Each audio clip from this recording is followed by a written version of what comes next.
Kawayang naging bato, isang klase ng gamit o bertud na mainam na mapasayo dahil hindi lamang sa napakabisa nito ay napakamahal pa nga ng presyo.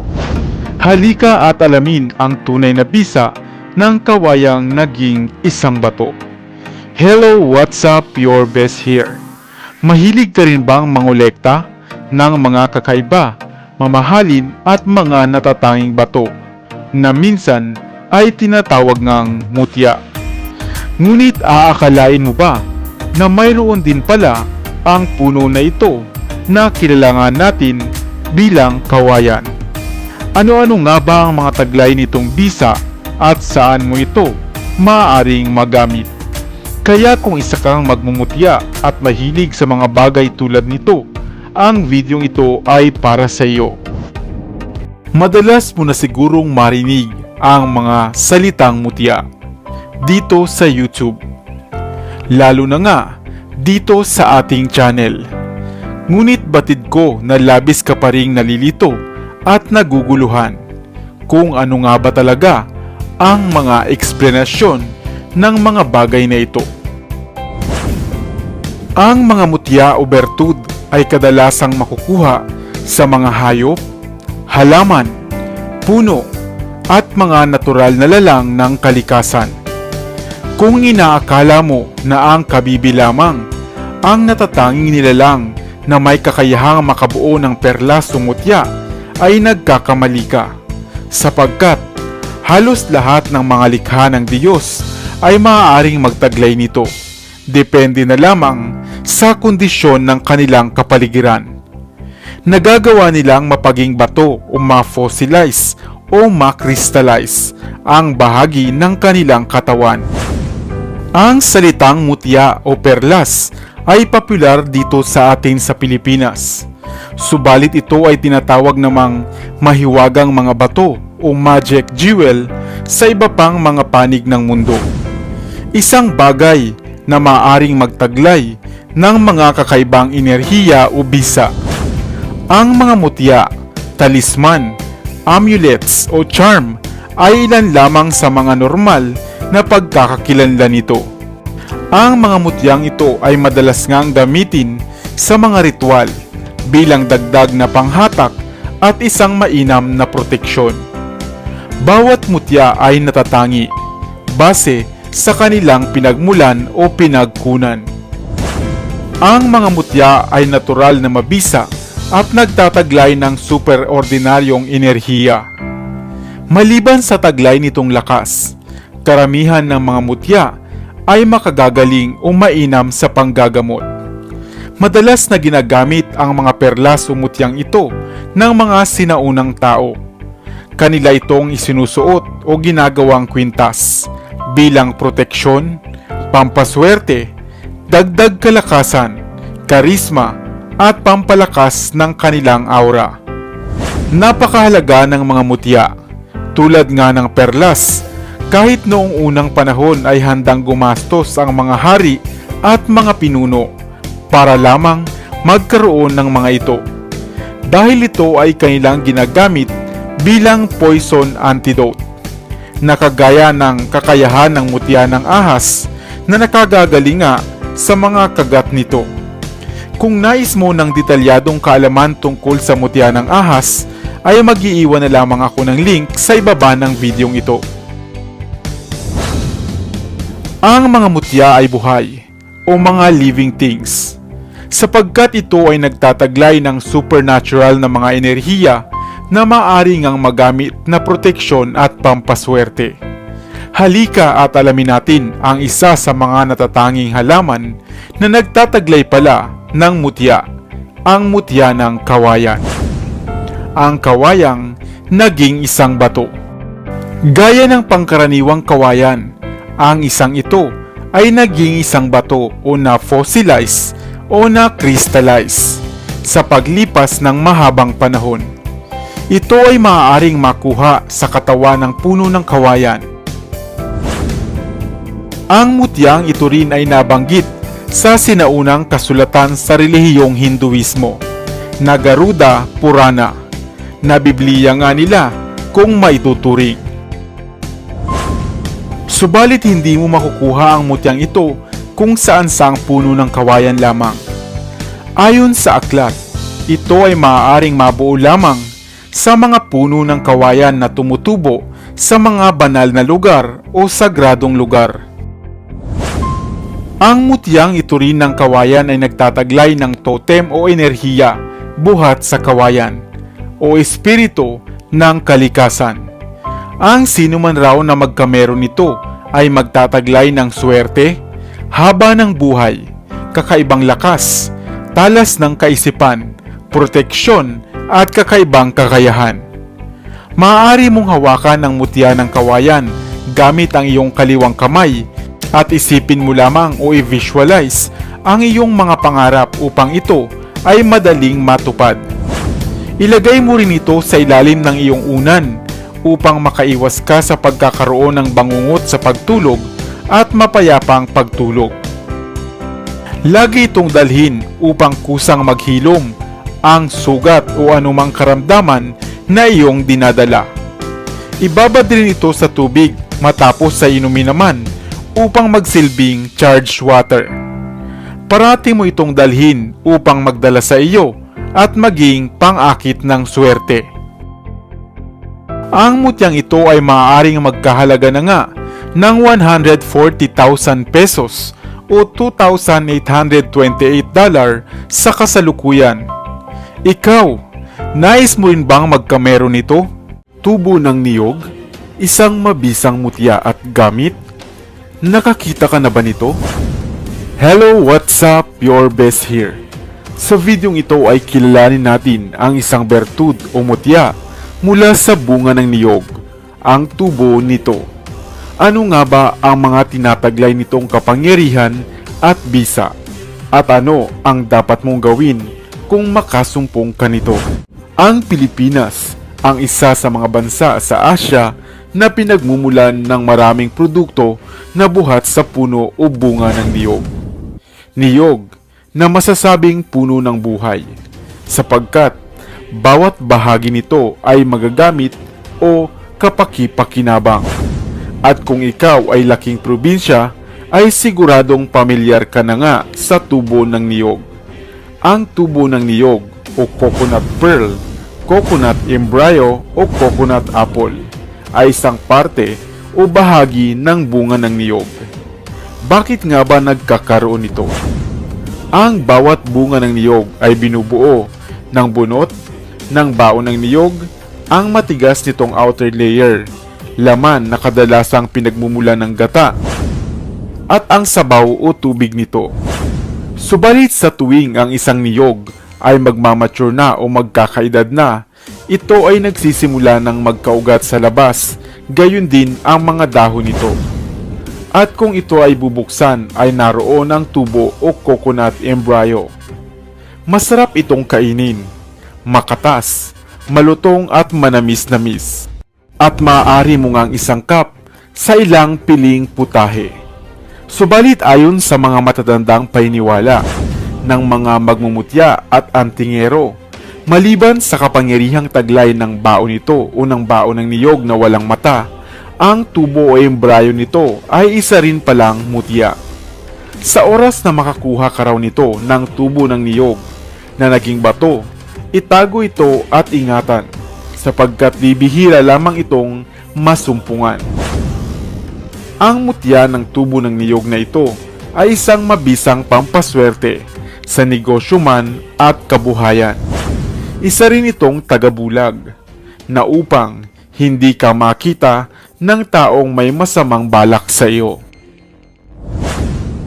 At higit sa lahat, ito ay isang mahusay na alagaan sa loob ng ating mga tahanan, dahil ito ay nagdadala pala ng kapayapaan at kaligtasan sa pamilya.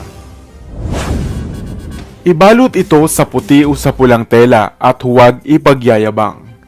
Napaka-rare o napakabihirang makahanap o kahit makabili nito, dahil napakabihirang maging bato ng tubo nito. Kaya doble ingat kung may mag-aalok sa inyo nito. Ikaw, nais mo rin ba magkaroon nito? Ang kalabasa ay pangpalinaw ng mata. Iyan ang kasabihang madalas nating marinig sa ating mga magulang at mga nakatatanda. Subalit batid mo rin ba na ang kalabasang ito rin ay mayroong mutya? Hello, what's up? Your best here. Sa videong ito ay alamin natin ang mga bagay-bagay tungkol sa kalabasa at ang natatanging itong mutya o bertud at bakit kailangan mong mag-ingat dito. Mahilig ka rin bang kumain ng gulay na kalabasa? O squash sa Ingles? Ang kalabasa ay nabibilang sa pamilya ng halamang gumagapang na Cucurbitaceae o gourd family na kinabibilangan din ng pumpkin, zucchini at iba pa. Mayroong halos 965 species ng cucurbita sa buong mundo. Ang kalabasa ay kadalasang ginagawang sangkap na gulay at iba pang putahe. At maging ang mga buto nito ay nakakain rin. Gayun din ang talbos o batang dahon at ang bulaklak nito. Alam mo ba na ang pinakamalaking kalabasa na naitala sa kasaysayan ay umabot pala ng 2,118 pounds o 960.7 kilos ang bigat at matatagpuan sa Warren, Rhode Island. Subalit maliban sa mga benepisyong pangkalusugan na dulot ng gulay na kalabasa, ay mayroon din daw itong taglay na kakaibang bertud, na ayon sa ilang antingero, ito ay magdadala raw ng swerte at gaan sa kabuhayan kung mapa sa kamay mo. Kaya naman naglipa na nga sa Facebook at internet ang iba-ibang bersyon nito. May ilan ring nagsasabi na ito ay mainam na panghalina o pang-akit sa mga kababaihan man o sa negosyo. At iyan ang dapat nating iwasan. Sapagkat dahil sa hirap ng buhay ngayon, ang ilan ay napapasubo na sa pagbili o paggamit ng mga sinasabing mutya raw buhat sa kalabasa. Subalit, mayroon nga ba talagang mutya ang gulay na kalabasa? Wala pong mutya ang kalabasa. Subalit, may isang parte o bahagi ng gulay na ito na kapag iyo itong kinuha at pinatuyo, ay pinaniniwala ang isang mainam na gamit o pangontra, subalit ito ay hindi isang uri ng mutya. Ang pinakabahagi ng tangkay ng kalabasa na nag-uugnay sa katawan at bunga nito na animoy hugis bulaklak ang tinutukoy ko. Ang bahaging ito ng kalabasa ay maaaring ihiwalay at patuyuin sa ilalim ng sikat ng araw at buwan. Kapag ito ay natuyo na ay maaari itong gawing kwintas at maaaring isuot sa mga baby o sanggol o maging sa mga matatanda. Ang bagay na ito ay aprobadong nagtataboy ng mga sakit na maaaring dumapo sa katawan ng sanggol. Mainam din itong pangontra sa mga palipad hangin o usog o balis kung tawagin. Ang pangontrang ito ay maaari mong gawin kahit sa inyong bahay lamang at hindi mo na kailangan pang bilhin online. Isang pananggalang na bigay ng kalikasan at kahit sino ay maaaring makinabang. Nga lamang kung ito ay iyong pinaniniwalaan. Subalit wala naman sigurong mawawala kung iyo itong subukan. Ang mahalaga ay huwag na huwag tayong makakalimot na tumawag sa may kapal. Mapapatalon ka sa sakit at mapapasigaw ka sa panik sa tuwing makakagat ka nga ng insektong ito. Mga langgam na kadalasang naninirahan sa lupa, sa mga siwang ng tahanan, at sa mga puno sa ating kapaligiran. Masakit mga gat at madalas ay iniiwasan. Subalit batid mo ba na isa palang maswerteng bagay at kapaki-pakinabang ang kanilang mga tahanan? Hello, what's up? Your best here. Kaya naman sa videong ito ay ating alamin kung papaano nga bang gagamiting pampaswerte at pangtaboy ng kamalasan ang bahay ng mga langgam. Dahil sigurado akong hindi mo pa nga ito alam. Weaver ants, green ants, ay kupila o mas kilala nga natin sa tawag na kalamitas. Isang klase ng langgam na kadalasang naninirahan sa mga puno at kulay brown o pula. Subalit mayroon din itong kulay na berde na madalas ngang matagpuan sa mga bansang katulad ng Australia. Matatapang ang mga kalamitas at laging nakaabang at nakahandang sumugod sa mga lumalapit sa puno o sa dahong kanilang tinitirahan. Natatangi at kakaiba ang mga weaver ants na ito sapagkat tulad ng kanilang ngalan ay naghahabi nga sila ng tirahan gamit ang mga dahon ng puno at ang kanilang mga laway o ang tinatawag na larval silk. Madalas na binubuo ng mahigit sa kalahating milyong workers na langgam ang koloni ng mga kalamitas at bumubuo nga ng nasa humigit kumulang na 100 pugad o bahayan sa mga puno sa gubat. Madalas na kinakain ng mga kalamitas ang ilang maliliit na insekto at ang mga honeydew na kadalasang makukuha sa ilang mga puno. Kapaki-pakinabang ang mga langgam na ito o ang kalamitas sapagkat sa ilang bansa pala ay ginagamit nila itong biocontrol agents laban sa ilang mga peste sa kanilang mga pananim. At narinig mo na rin ba na isa palang mabisang pantaboy ng kamalasan ang mga dahon na pinaninirahan ng mga kalamitas na ito? Ito ay ang mga pinagsama-sama nilang dahon at pinagdikit-dikit upang makabuo ng animoy mga kumpul nga ng dahon. Maaari mo raw itong kunin at gamitin bilang pampaswerte sa buhay, pantaboy ng kamalasan, at pamproteksyon sa mga masamang elemento. Ang dahon nito ay maaari niyong pakuluan at isama sa tubig na gagamitin sa paliligo o kaya naman ay gamiting panghuling banlaw. Samantalang maaari mo rin itong ilagay o iipit sa ilalim ng higaan, ng kama o kaya ng unan. Maaari mo din itong ilagay sa inyong wallet o kaya naman ay ibalot sa pulang pouch at parating dalhin at gamiting panghatak ng swerte sa buhay.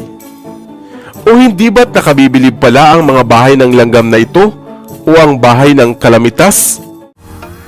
Pagod ka na bang magpapansin sa iyong sinisinta? Ngunit hanggang ngayon ay hindi ka pa rin niya napupuna. Narito ang isang bertud at agimat na kinakailangan mo. Hello, what's up? Your best here.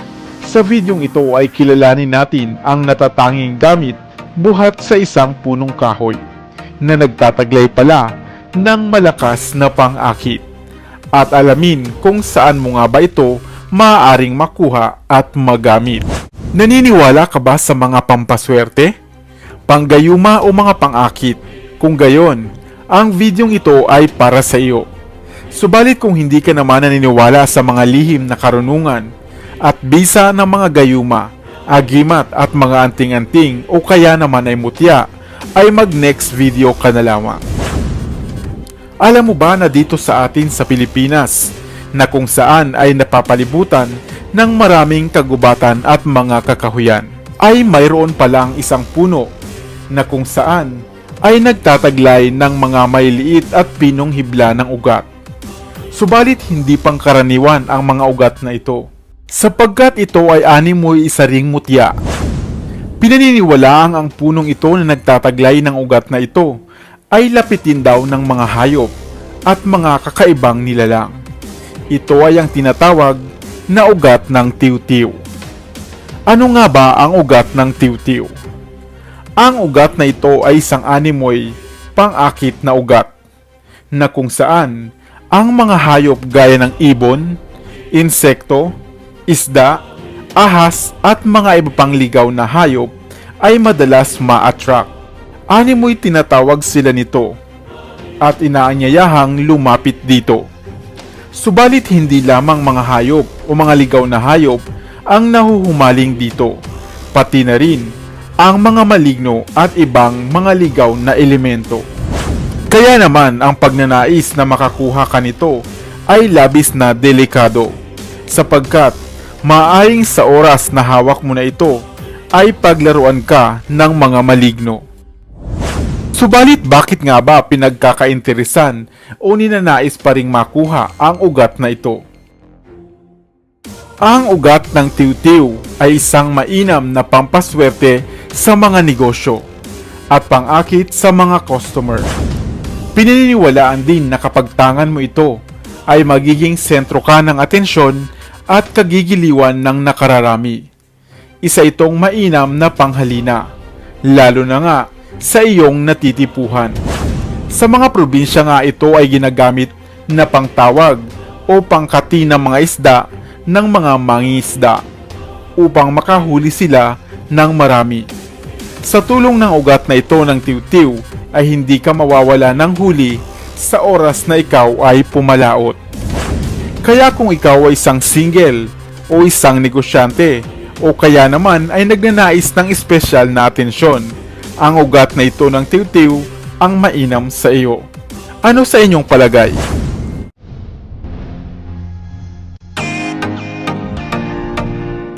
Narinig mo na ba ang agimat at mutyang ito ng kahoy pulupot? Isang uri ng mutya o agimat buhat sa kalikasan na nagtataglay pala ng pangkalahatang gamit na siguradong maiibigan mo. Hello, what's up? Your best here.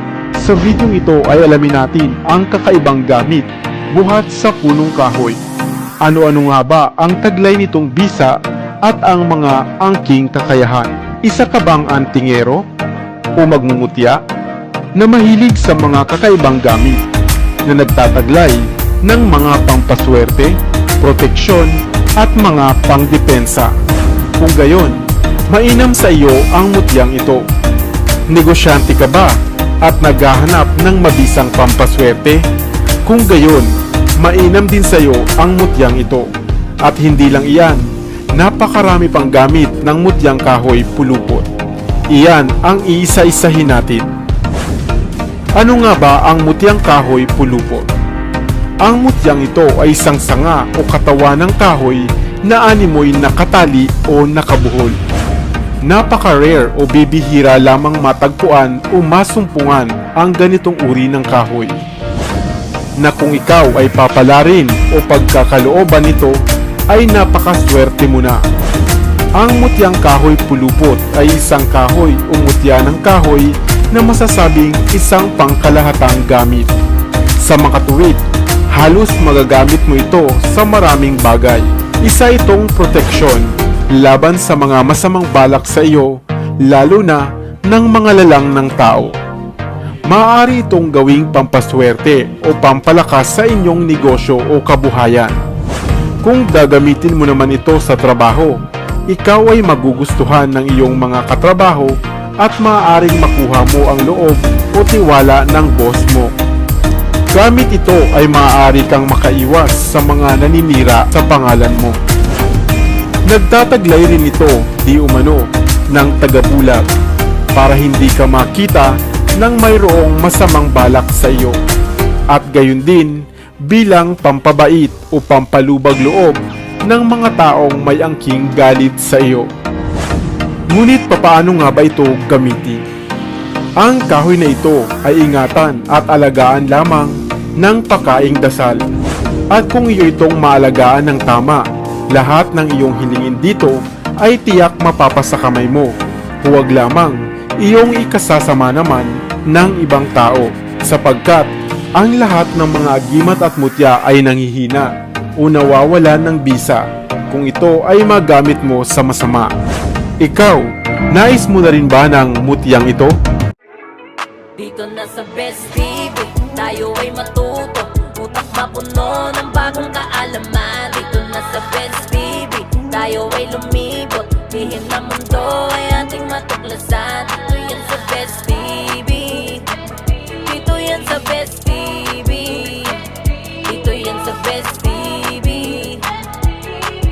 Sapagkat lamang ang laki may alam. Dito yan sa Best Tara TV. bes, sabay-sabay tayo na matuto. Pagkat dito sa mundo lamang ang siyang marunong. Ating utak sa lina ng panibagong dunong. Mga bagay na sa buhay ay makakatulong. Mga sikretong kalikasan, para kung sakali alam mo ang kaligtasan. Mga usaping realidad o kinabukasan, na mga may alam, yan ang dapat mong malaman. Tara bes, Tuklasin natin ang mundong mahiwaga, libutin natin ang mundo ng magkasama, matuto ng nalilibang sangkapa. Dito yan sa Best TV, halika tara Dito na sa na. Best TV, tayo ay matuto. Utak mapuno ng bagong